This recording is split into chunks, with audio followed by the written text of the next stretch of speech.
ನಮಸ್ಕಾರ. ಈ ಅಟಲ್ ಬಿಹಾರಿ ಅನ್ನೋ ಶಬ್ದದ ಅರ್ಥ ಏನು ಅಂತ ಒಂದ್ ಕಡೆ ಜಿಜ್ಞಾಸೆ ನಡೆದಿತ್ತು. ಅಟಲ್ ಅಂತ ಅನ್ನೋದು ಸಂಸ್ಕೃತದ ಶಬ್ದ ಅಲ್ಲ. ಅದನ್ನ ಆ ಕಾರಣದಿಂದ ಸಂಸ್ಕೃತದಲ್ಲಿ ಅದ್ರ ಮೂಲ ಹುಡುಕಿ ಅಟಲ್ ಬಿಹಾರಿ ಅನ್ನೋದಕ್ಕೆ ಏನ್ ಅರ್ಥ ಅಂತ ಹುಡುಕ್ಲಿಕ್ಕೆ ಕಷ್ಟವೇ. ಅಟಲ್ ಅಂದ್ರೆ ಹಿಂದಿಯಲ್ಲಿ ಸ್ಥಿರವಾದ ವ್ಯಕ್ತಿ ಅಂತ ಅರ್ಥ, ಸ್ಥಿರವಾಗಿ ಸ್ಟೇಬಲ್ ಆಗಿರುವವನು ಅಂತ ಅರ್ಥ. ಅದರಿಂದ ಅಟಲ್ ಬಿಹಾರಿ ಅಂತಂದ್ರೆ ಸ್ಥಿರವಾಗಿ ತನ್ನ ಕೆಲಸವನ್ನು ಮುಂದುವರಿಸುವಂತಹ ವ್ಯಕ್ತಿ ಅಂತ ಹೀಗೆ ಅರ್ಥ. ಅದಕ್ಕೆ ಸ್ಮೃತಿಯೋಮೆ ಅಟಲ್ ರಹೇಂಗೆ ಅಟಲ್ ಬಿಹಾರಿ ಅಂತ ಇವತ್ತು ಬೆಳಗಿನ ನ್ಯೂಸ್ ನಲ್ಲಿ ಒಂದು ರೀಡಿಂಗ್ ಇತ್ತು. ಮತ್ತೆ ಈ ಹಿಂದೆ 10-20 ವರ್ಷದ ಹಿಂದೆ ಕೂಡ ಅವರ ವ್ಯಕ್ತಿತ್ವವನ್ನು ವರ್ಣನೆ ಮಾಡುವಾಗ ತುಂಬಾ ಸ್ಥಿರವಾದ ವ್ಯಕ್ತಿತ್ವ ಅಂತ ಹಾಗೆ ಅದನ್ನು ಕೆಲವರು ವರ್ಣನೆ ಮಾಡಿದ್ದನ್ನ ನನಗೆ ಓದಿದ ನೆನಪಿದೆ. ಅದರಿಂದ ಅಟಲ್ ಬಿಹಾರಿ ಅಂದ್ರೆ ಸ್ಥಿರವಾಗಿ ತನ್ನ ಕೆಲಸವನ್ನು ಮುಂದುವರಿಸುವವನು, ಬಿಹಾರಿ ಅಂದ್ರೆ ಮುಂದುವರಿಯುವವನು, ವಿಹರಿಸುವವನು ಅಂತ ಹೀಗೆ ಅರ್ಥ ಅದಕ್ಕೆ.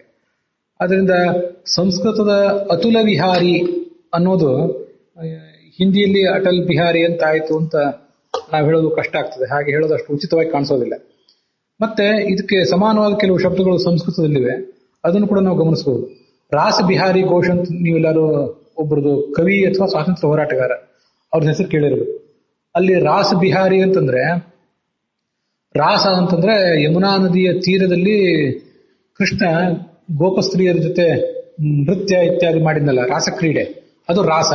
ರಾಸ ಬಿಹಾರಿ ರಾಸಕ್ರೀಡೆಯಲ್ಲಿ ವಿಹಾರ ಮಾಡಿದ, ಬೆಳದಿಂಗಳಿನಲ್ಲಿ ವಿಹಾರ ಮಾಡಿದ ಕೃಷ್ಣ ಅಂತ ಅರ್ಥ ಅದಕ್ಕೆ ರಾಸ ಬಿಹಾರಿ ಅಂದ್ರೆ. ಘೋಷ್ ಅನ್ನೋದು ಸರ್ನೇಮ್, ಅದನ್ನ ಬಿಟ್ಟುಬಿಡಿ. ಹೀಗೆ ಬಿಹಾರಿ ಅಂದ್ರೆ ಅದು ಸಂಸ್ಕೃತದ ವಿಹಾರಿ, ವಿಹಾರ ಮಾಡೋದು ಅಂತ ಅರ್ಥ, ಓಡಾಡೋದು ಅಂತ ಅರ್ಥ. ಹೀಗೆ ರಾಸ್ ಬಿಹಾರಿ, ಬೆಳದಿಂಗಳಿನಲ್ಲಿ ನಾನು ಸುಮ್ಮನೆ ವಿವರಣೆ ಕೊಟ್ಟೆ ಅಷ್ಟೇ. ಅಂಥದ್ದೇ ಮತ್ತೊಂದು ಶಬ್ದ ಇದೆ ಪುಲಿನ್ ಬಿಹಾರಿ ಅಂತ ಹೇಳಿ. ಪುಲಿನ್ ಅಂದ್ರೆ ಸಂಸ್ಕೃತದಲ್ಲಿ ಮರಳು, ಪುಲಿನ. ಅದನ್ನು ಇವರು ಹಿಂದಿಯಲ್ಲಿ ಪುಲಿನ್ ಬಿಹಾರಿ ಅಂತ ಕರೀತಾರೆ ಅಷ್ಟೇ. ವಸ್ತುತಃ ಪುಲಿನ ವಿಹಾರಿ, ಬೆಳದಿಂಗಳಿನಲ್ಲಿ ಯಮುನಾ ನದಿಯ ತೀರದ ಮಳೆನೀರಿನಲ್ಲಿ ವಿಹಾರ ಮಾಡಿದವನು ಅಂತ ಹೀಗೆ ಅರ್ಥ ಅದಕ್ಕೆ. ಹೀಗೆ ಪುಲಿನ ವಿಹಾರಿ. ಮತ್ತೊಂದು ನೀವೆಲ್ಲರೂ ಹಾಡು ಕೇಳಿರ್ತೀರಿ, ಜೈ ಜೈ ಕೃಷ್ಣ ಮುರಾರೆ ಅಂತ ಹೇಳಿ. ಅದರಲ್ಲಿ ಜೈ ಜೈ ಕುಂಜ ವಿಹಾರಿ ಅಂತ ಒಂದು ಮಾತಿದೆ. ಕುಂಜ ಅಂತಂದ್ರೆ ಲತಾ ಕುಂಜ, ಈ ಬಳ್ಳಿಗಳಿಂದ ಮಾಡಿದಂತಹ ಒಂದು ಮನೆ, ಅದರಲ್ಲಿ ವಿಹಾರ ಮಾಡಿದವನು ಅಂತ ಅರ್ಥ. ಗೋಪಸ್ತ್ರೀಯರ ಜೊತೆ ತನ್ನ ಪ್ರೇಯಸಿಯ ಜೊತೆ ವಿಹಾರ ಮಾಡಿದವನು ಅಂತ ಅರ್ಥ.